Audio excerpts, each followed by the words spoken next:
was in the Alpha Suite, cleaning as I did almost every day, when I felt hands around me. I jumped and clutched my chest. I glared at the man who dared put his hands on me. "Hey, you," he said.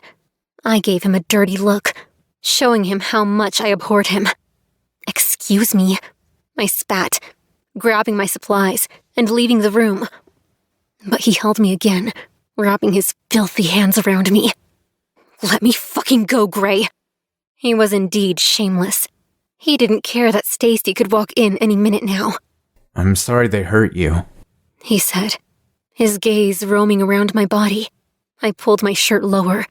I didn't have a wolf, so my healing was really slow.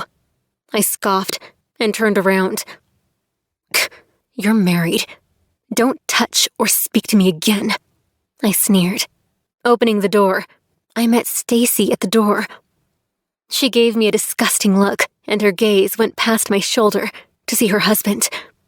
Grayson only turned around and went to his office. She sniffed me. "You are such a whore!" she screamed, slapping my face. I didn't even know if it hurt at this point because I was so used to it. I tried not to fight back, but she pushed me against the wall. "How dare you come here to seduce my mate!" she shrieked. For someone who thought herself beautiful, she was insecure, especially when it came to me. I easily raised my knee to kick her, and she let go of me. She crouched down, holding her stomach. "You fucking bitch! I'm your Luna!" "No, you're not," I said in a bored voice. She knew very well that her mate came on to me, but she was too proud to accept that. I bent down and grabbed her hair. "Tell your fucking husband to stay away from me." Stacy attacked me again, but I blocked her punches. The door opened, and Grayson walked out. He pulled me closer to him and went to Stacy, cupping her face. "Stop it. You're embarrassing yourself," he said, looking around at the bystanders. His gaze fell on me. "Get out." "I was already on my way, asshat," I murmured, as I went on to clean the yard. I was cleaning when my wolf, Kira, alerted me that we were being watched. I lifted my gaze to the top floor. And indeed, Grayson was looking at me intently. I only glared at him with hate, and my skin crawled when his new mate stood behind him, caressing his bare chest. I looked away and continued my work. After spending the day working on my knees and hands, I was more than happy to go home to see my baby brother. But the new Mrs. Mars wouldn't allow it. She fucking gave me more work in the kitchen. Everyone was running around in the kitchen, cooking and preparing meals for tonight's banquet, since the king was coming. The chef, a short, bitter, middle-aged woman, glared at me. "It's this unruly girl again. What is she doing in my kitchen?" she shouted. Yep, she wasn't too fond of me. In fact, no one at the pack house was. No one answered her. The staff gasped when a loud bang resounded. "Again! Why is she in my kitchen?" she squealed, making me cover my ears. She wasn't only rude, but awfully loud, too. I pursed my lips, waiting for someone to answer her, since she didn't ask me directly. "The future Luna said she is to help out." Someone answered her. She snarled and gave me a once-over. "Start peeling potatoes, and don't cause any more trouble because I will burn you with hot oil," she threatened. I only narrowed my eyes at her and took one long stride towards her. I towered over her and growled, making her jump. It pleased me to see her look of fear on her face, and I smirked. My hand reached past her to get a kitchen knife, and then I held it out, right in front of her face. Mrs. Lee was shaking in fear. "Someone get me the potatoes." I smiled creepily, without taking my gaze off the short chef. I turned around and got a stool, peeling the potatoes without complaining.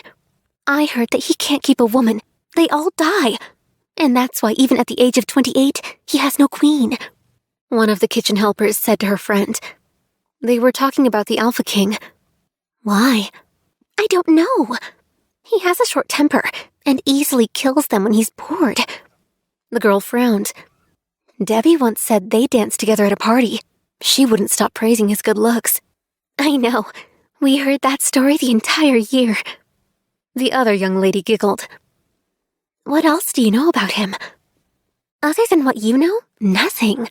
The king keeps his life private, despite being on the throne for 7 years. I listened to the girls converse about the Alpha King, and what they said shocked me. They made him sound like a monster, and a shiver went down my spine. By the time it was evening, everyone was frantic, running around. And when someone announced that the king's entourage was here, it was silent. The hall! Now! Now! The organizer commanded, breaking the stillness in the room. Someone put a tray of drinks in my hands and pushed me out. The hall was decorated beautifully, and the king's entourage was already on the high table, along with our Alpha, his family, and the Beta's family. However, the king's seat and 2 others were empty. Was he running late, or was everyone else just early? And why the fuck did I care? My heart was drumming in my chest. I was snapped out of my thought when a slap landed on my cheeks. Ouch! I groaned. Mrs. Lee was fuming at me. I glared at her in anger. Why the fuck did you slap me, you wench? I shouted. My eyes blazed with anger, and she gasped epically, her heart pounding as she slowly backed away from me.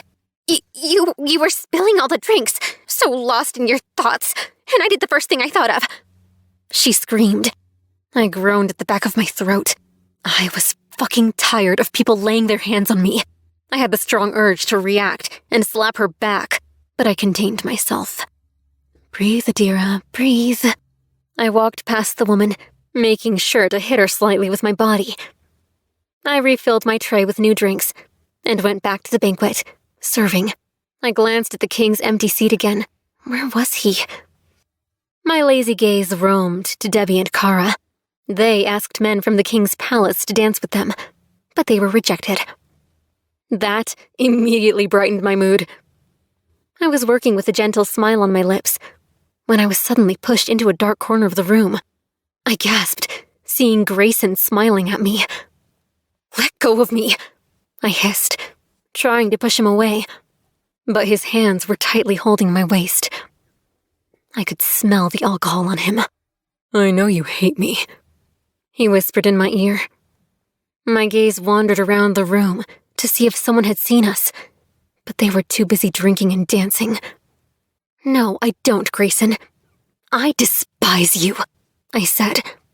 I managed to detach myself from him, but as I turned to walk away, he grabbed my wrist and turned me towards him, and my chest slammed into him as he wrapped his arms around me.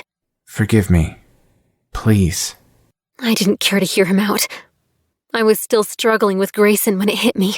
The most remarkable scent in the world. Like fresh-cut grass. The whole banquet went silent as 2 extremely tall, handsome men entered the room. Touch my mate again and I'll rip your fucking arms off. A growl resounded.